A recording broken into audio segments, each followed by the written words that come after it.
Assalamualaikum warahmatullahi wabarakatuh. Mari kita awali kisah ini dengan bersama-sama bersholawat kepada junjungan kita, Baginda Nabi Muhammad Shallallahu Alaihi Wasallam. Allahumma sholli ala Sayyidina Muhammad wa ala alihi Sayyidina Muhammad. Saudaraku, pernahkah Anda mendengar kabar tentang seseorang yang tampak seperti pendosa, tetapi ternyata menyimpan rahasia besar di balik tingkah lakunya? Pernahkah Anda melihat orang yang tampak hina, namun ternyata dimuliakan oleh Allah dengan cara yang tidak disangka-sangka? Dan pernahkah Anda bertanya, mengapa kisah seperti ini harus kita dengarkan dengan hati terbuka? Karena bisa jadi, justru dari cerita inilah kita akan belajar bahwa Allah tidak menilai hambanya dari penampilan luarnya saja, melainkan dari hatinya yang tersembunyi. Dan inilah kisah tentang seorang wali Allah yang dianggap penjudi, namun ternyata menyimpan cahaya hikmah yang menuntun banyak orang. Di sebuah pasar kecil di tepi desa, setiap pagi selalu terdengar suara gaduh. Bukan suara pedagang yang menawar harga cabai, bukan pula suara ayam yang berkokok, melainkan suara seorang kakek tua yang teriak-teriak sambil mengguncang dua buah dadu kayu besar. Orang-orang memanggilnya dengan nama Mbah Jali, taruhan hidup. Sekali lempar dadu, nasibmu akan terbuka. Begitu teriaknya dengan lantang, sambil tertawa cekikikan.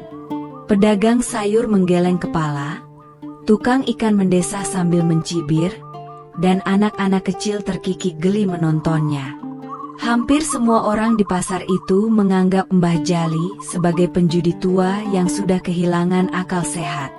Di pojokan warung kopi, beberapa lelaki berbisik-bisik. Itu si Jali, kerjaannya tiap hari judi dadu. Dasar orang tua tidak sadar umur. Kalau mati, pasti masuk neraka. Begitulah gunjingan yang selalu terdengar. Mbah Jali hanya tersenyum, pura-pura tidak peduli. Ia terus saja memainkan dadu kayunya dengan semangat, seolah-olah dunia ini memang permainan taruhan. Namun, yang tidak diketahui orang banyak, setiap kali Mbah Jali melemparkan dadu itu, ia selalu menyelipkan kata-kata aneh, lucu, tapi sekaligus penuh makna. Kadang terdengar seperti nasihat, kadang seperti lelucon, tapi ada sesuatu yang membuat orang yang mendengarnya jadi terdiam. Suatu siang yang panas, seorang pemuda datang ke pasar dengan wajah kusut. Namanya Raffi, anak petani miskin yang sedang galau. Ia mendapat tawaran kerja ke kota, tapi di rumah orang tuanya semakin tua dan butuh bantuan. Raffi bingung harus memilih. Ia duduk di bangku bambu dekat Mbah Jali. Kakek itu menatapnya dengan tatapan nakal, lalu tiba-tiba mengguncang dadunya keras-keras. "Wahai anak muda, wajahmu seperti orang yang kalah taruhan. Coba biar kakek lempar dadu takdirmu." Raffi tersentak. Ia sebenarnya malas menanggapi, tapi entah mengapa ia hanya diam dan menunggu. Dua dadu besar pun melayang di atas tikar, jatuh dengan suara keras. Angka yang muncul adalah 6 dan 6. Mbah Jali berteriak heboh. "Hah? Kembar? 26 sekaligus. Tahukah kamu artinya apa?" Raffi menggeleng, ragu. "Itu tandanya kamu bisa memilih dua jalan sekaligus. Jangan kau kira harus selalu salah satu. Kamu bisa kerja di kota, tapi tetap jaga orang tuamu. Rezeki itu luas, nak. Allah memberi jalan yang tidak terpikirkan olehmu." Raffi membeku. Kata-kata itu menohok hatinya. Ia baru ingat, ada peluang kerja daring yang bisa dilakukan dari rumah, sehingga ia bisa membantu orang tuanya tanpa meninggalkan desa. Senyum perlahan muncul di wajahnya. Tapi orang-orang di sekitar malah tertawa terbahak-bahak. Dasar penjudi gila, seru salah satu pedagang. Ngapain percaya pada dadu? Sambung yang lain. Mbah Jali hanya mengedipkan mata pada Raffi, lalu tertawa keras. Hahaha, ingat, nak, hidup ini memang seperti dadu. Kita yang mengguncang, tapi Allah yang menentukan jatuhnya angka. Sejak hari itu, rumor tentang Mbah Jali semakin menyebar. Bukan hanya sebagai penjudi, tapi juga sebagai peramal aneh yang katanya bisa menebak jalan hidup orang dengan dadu kayu. Banyak orang penasaran, ada yang ingin tahu, ada yang hanya ingin menertawakan. Namun tanpa mereka sadari, kata-kata konyol dari kakek tua itu mulai menancap dalam hati sebagian orang. Pasar kecil itu pun perlahan berubah menjadi tempat di mana canda, gosip, dan nasihat bercampur menjadi satu. Semuanya berpusat pada seorang kakek yang dianggap pendosa. Pasar desa semakin ramai. Bukan hanya karena dagangan yang laris, tapi juga karena kehadiran Mbah Jali yang semakin hari semakin membuat orang penasaran. Setiap pagi, suara teriakan khasnya menggema di antara bau ikan asin, tumpukan cabai, dan hiruk-pikuk orang yang berjual beli. Lempar dadu takdir, saudara-saudara. Siapa yang bingung? Mari kita guncang nasibmu. Begitu selalu ia teriakkan dengan suara lantang. Sebagian orang hanya tertawa kecil. Ada pula yang menutup telinga sambil mencibir. Tetapi tidak sedikit yang diam-diam mendekat, ingin tahu, meski malu mengakuinya. Suatu pagi, seorang ibu muda datang menghampiri. Wajahnya terlihat cemas. Mbah Jali, saya ingin tanya, suami saya sedang merantau, jarang memberi kabar.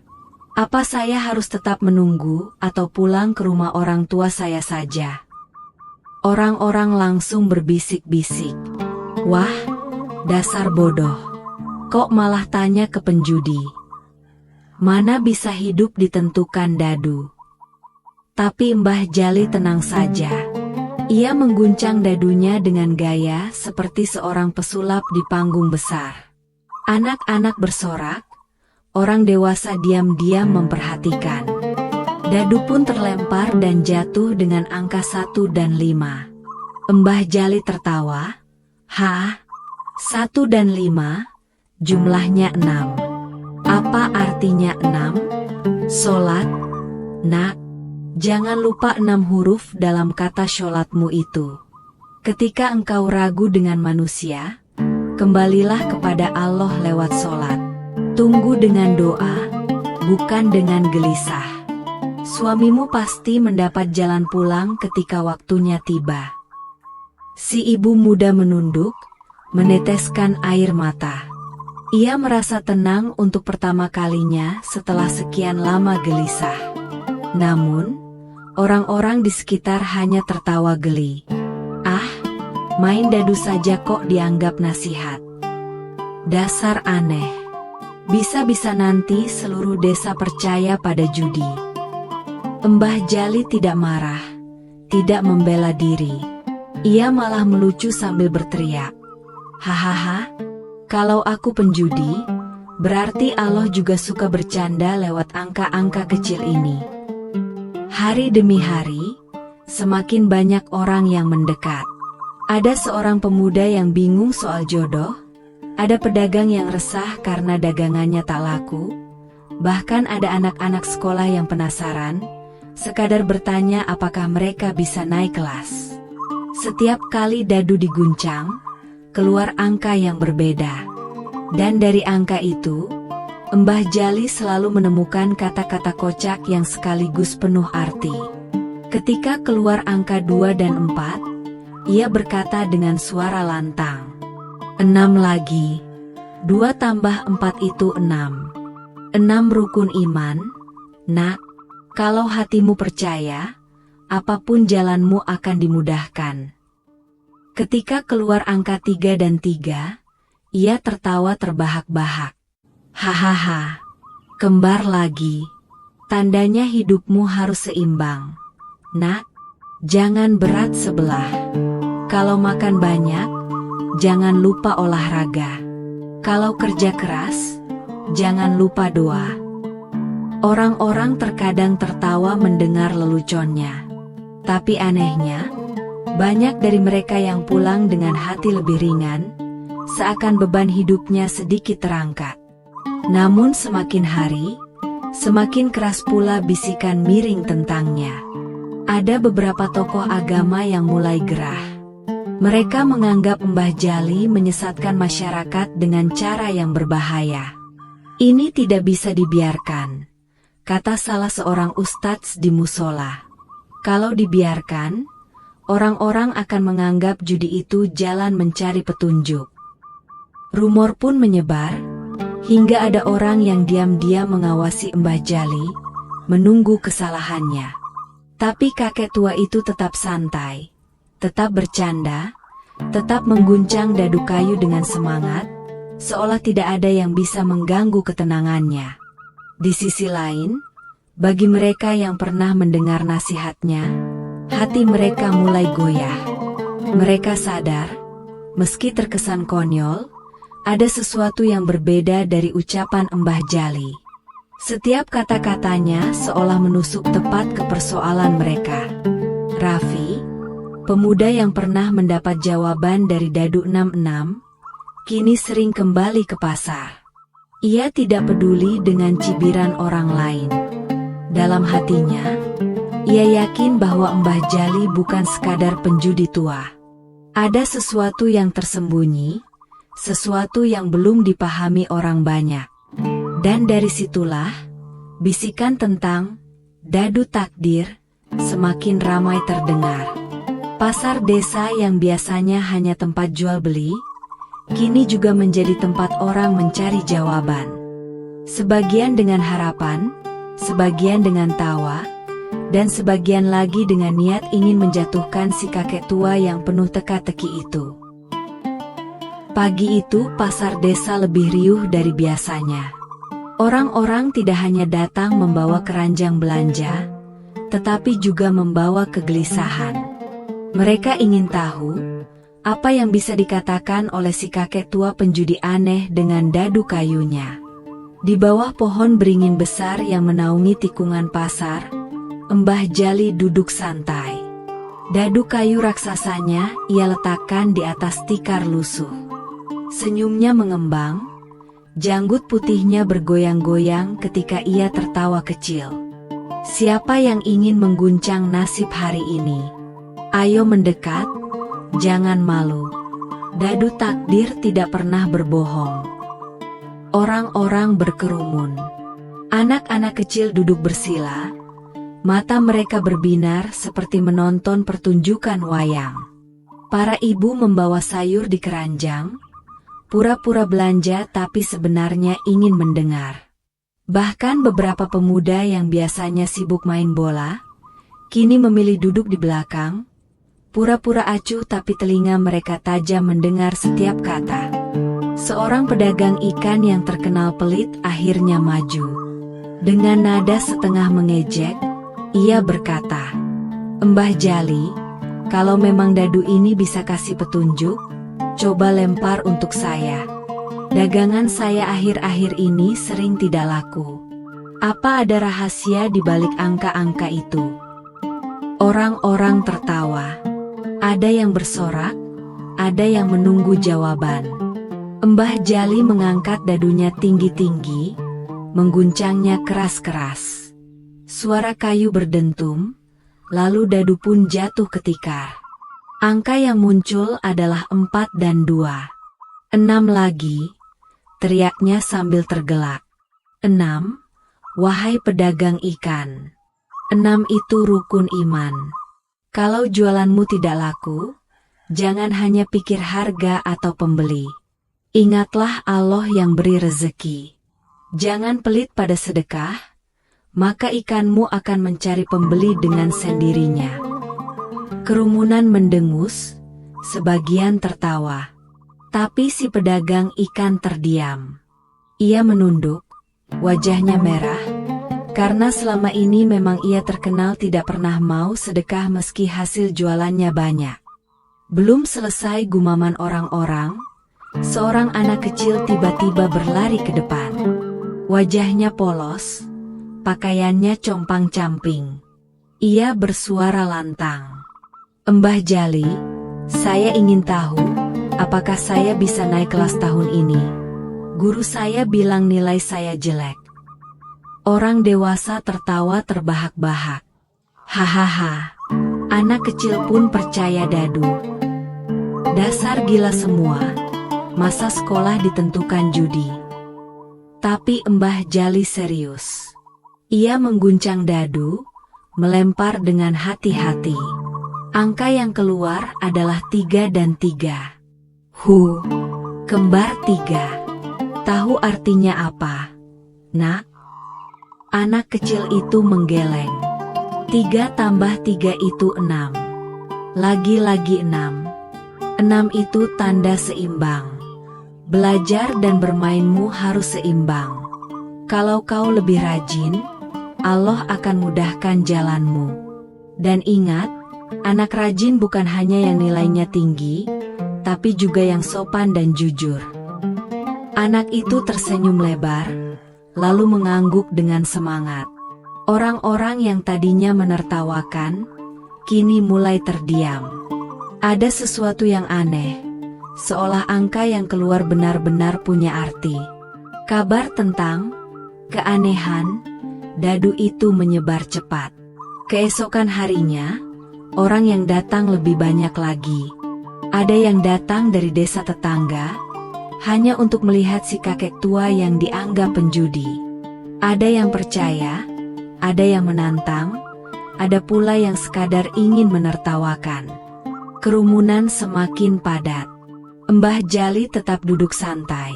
Sesekali mengelus janggutnya, sesekali melucu sehingga orang tertawa terpingkal-pingkal. Namun di balik keramaian itu, diam-diam beberapa tokoh agama memperhatikan dengan tatapan tajam. Mereka berbisik-bisik di antara kerumunan. Ini tidak bisa dibiarkan. Orang semakin percaya pada permainan judi. Dia harus ditegur. Kalau tidak, masyarakat bisa tersesat. Suasana pasar yang semula penuh canda, tiba-tiba terasa tegang. Ada dua sisi yang mulai berlawanan.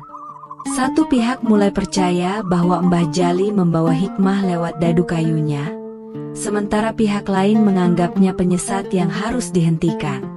Dan di tengah semua itu, Raffi sang pemuda yang pernah mendapat jawaban 66, berdiri agak jauh. Hatinya bergetar. Ia melihat wajah-wajah penuh harap dari orang yang datang. Ia juga melihat mata tajam para tokoh agama yang semakin resah. Dalam dirinya, muncul pertanyaan besar. Siapa sebenarnya Mbah Jali ini? Apakah benar ia penjudi gila? Ataukah ia orang yang sengaja menyembunyikan rahasia Allah lewat permainan konyol ini? Kerumunan semakin riuh. Suasana pasar semakin padat. Semua orang menunggu lemparan dadu berikutnya. Semua ingin tahu, nasib siapa lagi yang akan terungkap. Dan disitulah, cerita Mbah Jali semakin menyeret banyak hati, ke arah yang belum bisa ditebak. Hari pasar kembali ramai. Tetapi kali ini, riuhnya bukan hanya karena orang berkerumun di sekitar Mbah Jali. Ada suasana lain yang terasa lebih berat, lebih serius. Dari kejauhan terlihat beberapa tokoh agama berjalan beriringan. Jubah mereka berkibar, sorot matanya tegas, wajah mereka dingin. Orang-orang yang melihat langsung berbisik, "Itu ustadz-ustadz dari musola. Wah, pasti mau menegur si Jali. Sudah saatnya dihentikan, kalau tidak nanti seluruh desa percaya pada judi." Kerumunan pasar perlahan terdiam. Hanya suara ayam dan riuh anak-anak kecil yang masih terdengar. Semua mata menatap ke arah Mbah Jali yang tetap duduk santai di tikar lusuhnya. Salah satu ustadz maju, suaranya lantang. "Wahai Jali, apa yang engkau lakukan ini tidak pantas.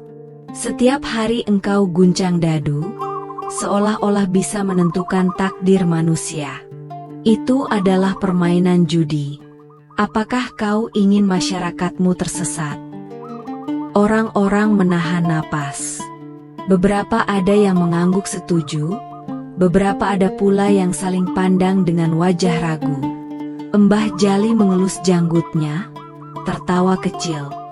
"Hahaha, Ustadz, tenanglah dulu. Aku ini hanya kakek tua yang suka bercanda. Dadu ini hanya kayu, tidak lebih. Takdir tetap milik Allah." Ustadz itu membalas dengan tegas. "Kalau hanya bercanda, kenapa banyak orang percaya padamu? Kenapa mereka datang bertanya tentang hidupnya kepadamu? Ini jelas menyesatkan." Mbah Jali memandang kerumunan. Ia melihat wajah-wajah cemas, bingung, bahkan takut. Ada yang mulai berbisik, "Benar juga. Jangan-jangan kita ditipu penjudi ini." Tapi, ucapan Mbah Jali selalu membuat hati tenang. Raffi yang berdiri di antara kerumunan merasa resah. Ia ingat betul bagaimana kata-kata Mbah Jali dulu membuka jalan pikirannya. Tapi sekarang, ia takut kalau kakek tua itu benar-benar akan diusir atau bahkan dipermalukan. Suasana pasar semakin tegang. Tokoh agama itu melangkah maju lagi. "Jika kau benar-benar orang baik, buktikan sekarang. Lempar dadumu di hadapan kami, dan jelaskan apa maksudnya. Kalau hanya omong kosong, maka jangan pernah kau lakukan ini lagi." Kerumunan mendesah. Orang-orang berdesakan ingin melihat. Anak-anak ditarik oleh ibunya. Pedagang menutup lapaknya. Semua menanti apa yang akan terjadi. Mbah Jali terdiam sejenak. Ia menatap dadunya, lalu menatap langit. Senyum tipis muncul di wajahnya. Dengan tenang, ia mengangkat kedua dadu kayu itu tinggi-tinggi, lalu mengguncangnya perlahan. "Baiklah," katanya dengan suara tenang namun jelas terdengar. "Kalau memang kalian ingin bukti, biarlah Allah sendiri yang menjawab lewat angka kecil ini." Dadu pun melayang di udara, jatuh menghantam tikar dengan suara keras. Semua orang menahan napas. Dan ketika angka itu terbaca, suasana pasar semakin sunyi. Yang muncul adalah 3 dan 2. Mbah Jali tertawa lebar, lalu menunjuk angka-angka itu. 3 dan 2. Jumlahnya 5. "Apa arti 5? Wahai ustadz-ustadz? Itu adalah rukun Islam. Tidak ada judi di sini. Tidak ada permainan sia-sia. Yang ada hanyalah pengingat bahwa kita semua harus kembali pada 5 pilar itu." Kerumunan terperanjat. Ada yang berbisik, ada yang ternganga. Ustadz-ustadz itu saling pandang. Wajah mereka tampak kaku. Mbah Jali melanjutkan, suaranya lantang. "Lihatlah, aku tidak pernah bilang bahwa dadu ini menentukan takdir. Aku hanya membuat orang tertawa, agar hatinya terbuka. Dan ketika hatinya terbuka, aku titipkan pesan sederhana tentang Allah. Kalau kalian menyebut ini judi, silakan. Tapi yang aku lihat, banyak orang pulang dari sini dengan hati yang lebih tenang." Suasana menjadi gemuruh. Sebagian orang bersorak, sebagian masih bingung. Tetapi satu hal yang pasti, tidak ada yang bisa membantah bahwa angka yang keluar memang mengingatkan pada rukun Islam. Raffi tertegun, dadanya bergetar. Ia mulai yakin, kakek tua itu bukan orang biasa. Namun, meski banyak yang mulai percaya, para ustadz tetap belum puas. Mereka berbisik, menyiapkan rencana untuk membawa Mbah Jali ke balai desa. Sebab menurut mereka, cara seperti ini tetap berbahaya bagi iman masyarakat. Kerumunan pun pecah, suara riuh kembali memenuhi pasar. Orang-orang menunggu kelanjutan kisah ini. Apakah Mbah Jali akan dibela, atau justru dituduh semakin keras? Dan dari sinilah, pertarungan antara dugaan dan kenyataan mulai memuncak. Hari itu, pasar tidak lagi sekadar ramai oleh jual beli. Bisik-bisik dan desas-desus tentang Mbah Jali semakin membesar. Para tokoh agama yang merasa resah akhirnya sepakat untuk membawa si kakek tua itu ke balai desa. Tidak bisa dibiarkan.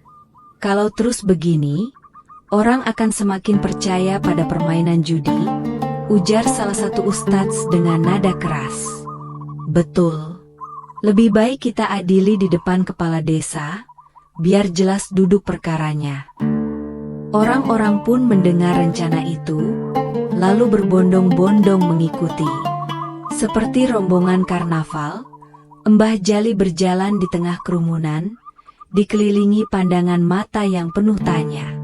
Ada yang menatap dengan kasihan, ada yang melirik sinis, ada pula yang justru tanpa bersemangat ingin tahu apa yang akan terjadi. Di sepanjang jalan, bisik-bisik tidak berhenti.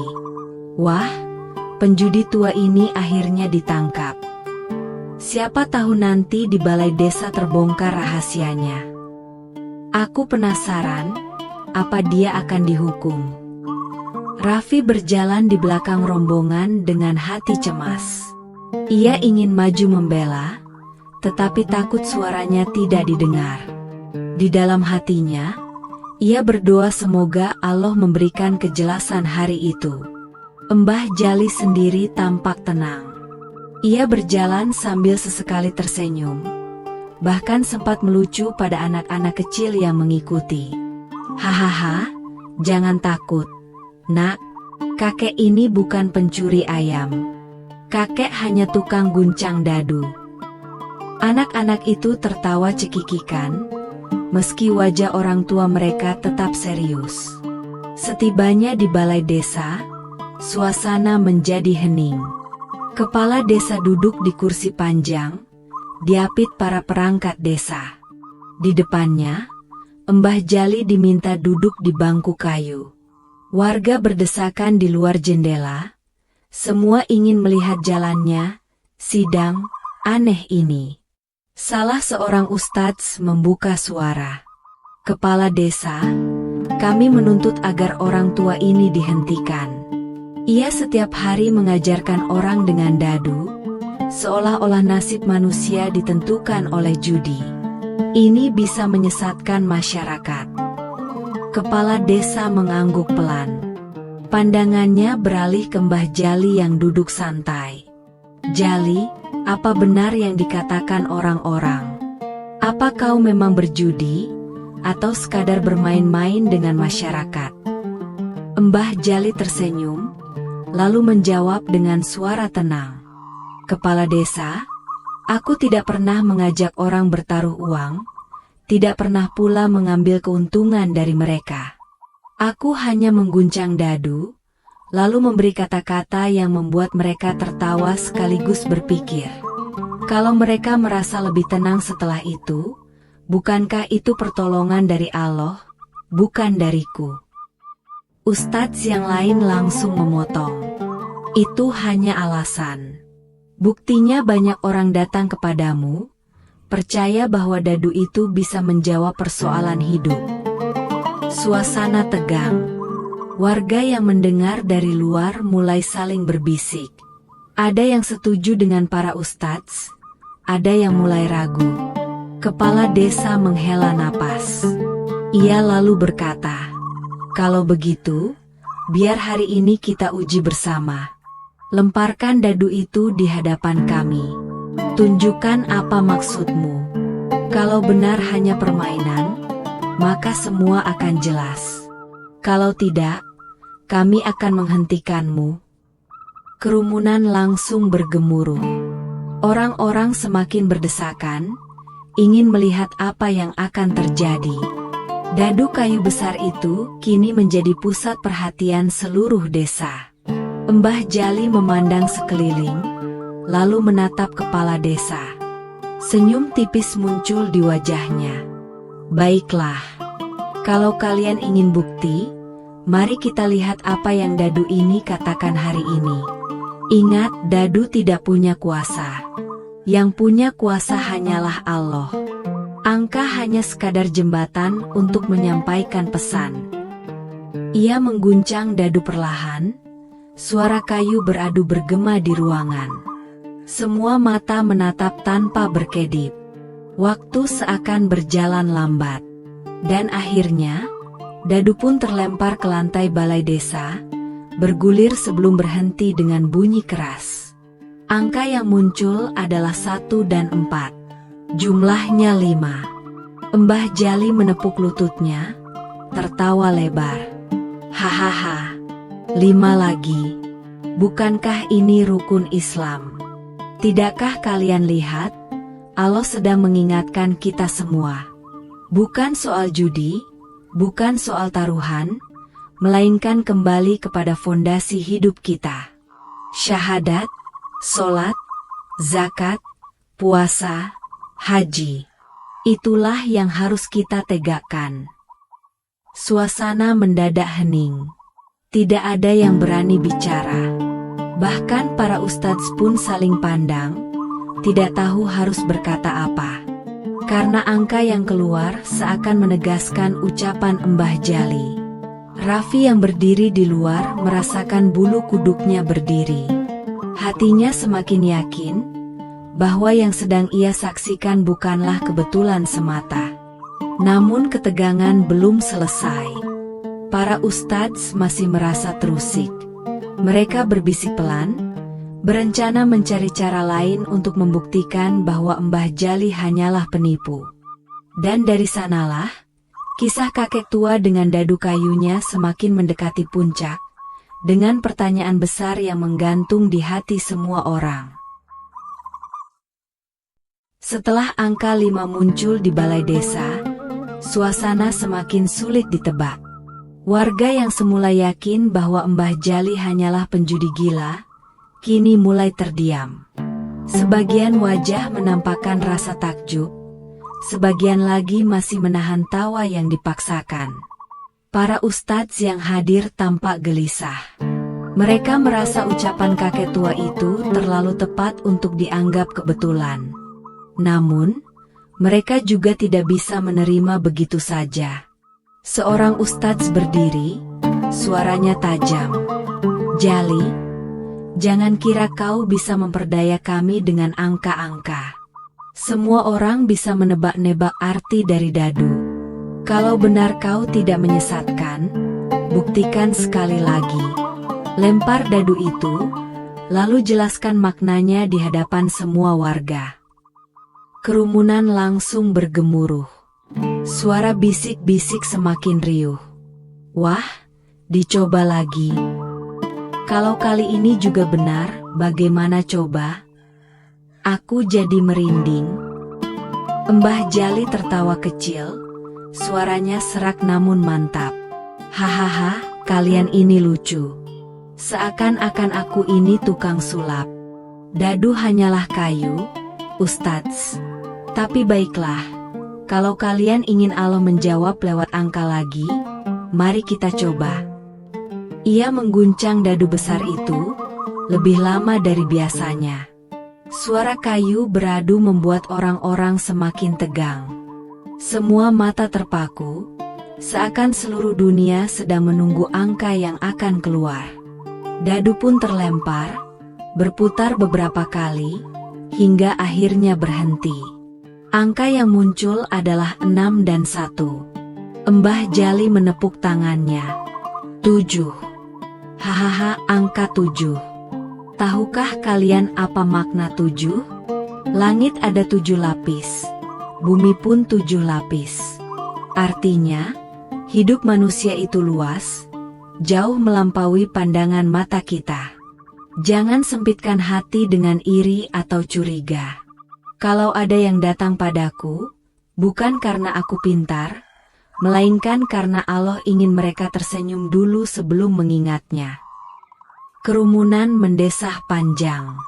Ada yang ternganga, ada yang menutup mulut dengan tangan, ada yang meneteskan air mata entah kenapa. Kata-kata sederhana itu terasa aneh, tapi menancap dalam hati. Raffi yang sejak tadi memandang, merasakan dadanya berguncang hebat. Ia ingat segala kegelisahannya dulu, ingat bagaimana satu lemparan dadu mengubah jalan pikirannya. Kini, ia semakin yakin bahwa Mbah Jali bukan orang biasa. Namun, para ustadz masih tidak puas. Salah satunya maju lagi, dengan suara lebih keras. Ini semua kebetulan. Kau hanya bermain kata, membuat orang tertawa lalu percaya. Itu bukan tanda wali, tapi tipu daya. Orang-orang saling berbisik, kebingungan. Ada yang mulai ragu kembali. Ada pula yang berani membela. Kalau memang tipu daya, kenapa kata-katanya selalu pas dengan keadaan orang yang bertanya? Betul, kalau cuma bohong, kenapa hati kita jadi terasa ringan mendengarnya? Kepala desa yang sejak tadi diam akhirnya angkat bicara. Jali, aku ingin tahu. Sebenarnya dari mana kau dapat dadu kayu ini? Apa ada rahasia di balik benda itu? Suasana semakin tegang. Semua orang menunggu jawaban. Mbah Jali memandang dadunya, lalu menatap kerumunan. Senyumnya melebar, matanya berkilat penuh teka-teki. Hahaha, kalian ingin tahu rahasianya? Ya? Baiklah, akan kuceritakan. Dadu ini bukan sembarang kayu. Ia kubuat dari pohon tua di tepi sungai. Pohon itu dulu hampir tumbang, tapi di bawahnya aku sering berzikir sendirian. Aku memahatnya jadi dadu, agar anak-anak di pasar mau mendekat. Supaya orang-orang mau tertawa dulu, sebelum mendengar nasihat. Tidak ada jimat, tidak ada ilmu hitam. Yang ada hanyalah permainan kecil, tempat aku menyembunyikan zikir. Kerumunan terdiam. Beberapa orang menutup mulut, sebagian lain menunduk dengan wajah merah. Mbah Jali melanjutkan dengan suara yang lebih lembut. Kalian tahu kenapa aku disebut penjudi? Karena orang hanya melihat apa yang tampak. Padahal aku tidak pernah bertaruh. Aku hanya mengajak orang mengingat Allah lewat cara yang mereka pahami. Kadang dengan tawa, kadang dengan angka. Bukankah Allah bisa menegur kita lewat apa saja? Bahkan lewat hal yang tampak remeh. Air mata mulai menetes dari wajah beberapa orang. Bahkan seorang ibu yang dulu menertawakan, kini menunduk sambil terisak. Namun meski suasana mengharu biru, masih ada bisik-bisik keras dari sebagian kecil warga. Ini hanya akal-akalan. Tidak bisa dibiarkan begitu saja. Tegangan semakin terasa. Semua orang tahu, kisah ini belum selesai. Ada sesuatu yang lebih besar akan segera terjadi. Hari itu balai desa penuh sesak. Warga masih berdesakan di jendela, di pintu, bahkan sampai ke jalan. Semua orang masih terdiam setelah mendengar penjelasan Mbah Jali tentang dadu kayunya. Beberapa orang mulai luluh, ada yang menitikkan air mata, ada pula yang wajahnya berubah lembut. Tetapi sebagian yang lain tetap keras kepala, menganggap semua itu hanyalah trik seorang penjudi tua yang lihai bicara. Kepala desa menunduk, menghela napas panjang. Jali, kalau benar niatmu hanya mengingatkan orang pada Allah, maka biarlah masyarakat menilai sendiri. Tapi aku minta satu hal, jangan sampai caramu membuat orang salah paham. Mbah Jali tertawa kecil, mengangguk pelan. Hahaha, baiklah, kepala desa. Aku memang tidak pernah berniat terkenal. Aku hanya kakek tua yang suka bercanda. Kalau hari ini aku dianggap penjudi, tidak apa. Kalau esok dianggap wali, juga tidak apa. Yang penting, setiap orang pulang dengan hati lebih dekat kepada Allah. Suasana hening. Ucapan itu sederhana, tapi terasa berat. Tiba-tiba, azan asyar berkumandang dari musola pasar. Suara muadzin menggema, memecah ketegangan yang sejak tadi membungkam balai desa. Warga mulai berdiri, sebagian bergegas mengambil wudhu. Para ustadz pun perlahan meninggalkan kursinya. Mbah Jali tersenyum, lalu berkata sambil menepuk dadunya, "Sudah waktunya kita sholat. Bukankah itu inti dari semuanya? Mari kita kembali ke pangkuan Allah." Ia bangkit dari duduknya, berjalan pelan menuju pintu. Kerumunan memberi jalan. Beberapa orang mencoba mengikuti, tapi langkahnya entah mengapa terasa ringan, seolah menghilang di antara keramaian. Ketika jamaah sholat asyar selesai, orang-orang mencari-cari. Mana Mbah Jali? Barusan dia berjalan keluar, kok sekarang tidak ada? Aneh, seperti hilang begitu saja. Tikar lusuh tempat ia duduk sudah tidak ada. Dadu kayu besar yang selalu ia bawa juga tidak ditemukan. Seolah-olah ia tidak pernah ada di ruangan itu. Raffi berlari keluar, menyusuri jalan desa. Tidak ada jejak kaki, tidak ada tanda-tanda kemana kakek tua itu pergi. Yang tertinggal hanyalah bisikan warga, antara percaya dan tidak percaya dengan apa yang baru saja terjadi. Hari-hari setelah kejadian itu, pasar tidak pernah sama lagi. Orang-orang yang dulu menertawakan kini sering teringat kata-katanya. Setiap kali mereka melihat angka, mereka jadi teringat pada nasihat sederhana Mbah Jali. Pedagang ikan yang dulu pelit kini mulai rajin sedekah. Anak kecil yang bertanya tentang naik kelas kini belajar lebih rajin. Raffi sendiri mulai bekerja dari desa sambil menjaga orang tuanya, seperti yang dulu diingatkan. Dan yang paling mengejutkan, suatu pagi dadu kayu besar tiba-tiba muncul di musola pasar, tergeletak di pojokan tanpa ada yang tahu siapa yang menaruhnya. Sejak saat itu, dadu itu tidak lagi dimainkan, melainkan disimpan sebagai tanda. Sebagian menyebutnya barang peninggalan wali, sebagian lain menganggapnya sekadar kayu biasa. Tetapi satu hal yang tak terbantahkan, setiap orang yang memandang dadu itu pasti akan teringat, bahwa hidup ini memang seperti guncangan dadu. Kita boleh melempar, tetapi Allah lah yang menentukan jatuhnya angka. Dan begitulah, kisah Mbah Jali si, wali penjudi, yang tidak pernah benar-benar diketahui siapa dirinya. Apakah ia orang gila yang bijak? Apakah ia wali Allah yang menyamar? Atau hanya kakek tua yang suka bercanda? Yang jelas, ia telah meninggalkan jejak, meninggalkan misteri, dan meninggalkan pesan yang tak akan pernah dilupakan oleh desa kecil itu. Alhamdulillah, sahabat-sahabat semua. Dari kisah ini, kita belajar bahwa jangan mudah menilai seseorang hanya dari luarnya saja. Boleh jadi orang yang tanpa hina di mata kita, justru memiliki kemuliaan yang tinggi di sisi Allah. Allah berfirman dalam surat Al-Hujurat ayat 13. Sesungguhnya yang paling mulia di antara kamu di sisi Allah ialah orang yang paling bertakwa di antara kamu. Semoga kita termasuk golongan yang tidak mudah menghakimi, melainkan selalu berusaha memperbaiki diri dan mengambil hikmah dari setiap kejadian. Perlu saya sampaikan, cerita ini hanyalah fiktif, disusun sedemikian rupa agar terasa nyata, semata-mata untuk kita ambil pelajaran dan hikmahnya, bukan kisah sejarah. Terima kasih sudah mendengarkan kisah ini sampai selesai. Jika sahabat merasa terhibur dan mendapatkan manfaat, silakan tinggalkan komentar, tekan tombol like, Dan jangan lupa subscribe agar tidak ketinggalan kisah-kisah menarik berikutnya. Sampai jumpa di cerita selanjutnya. Wassalamualaikum warahmatullahi wabarakatuh.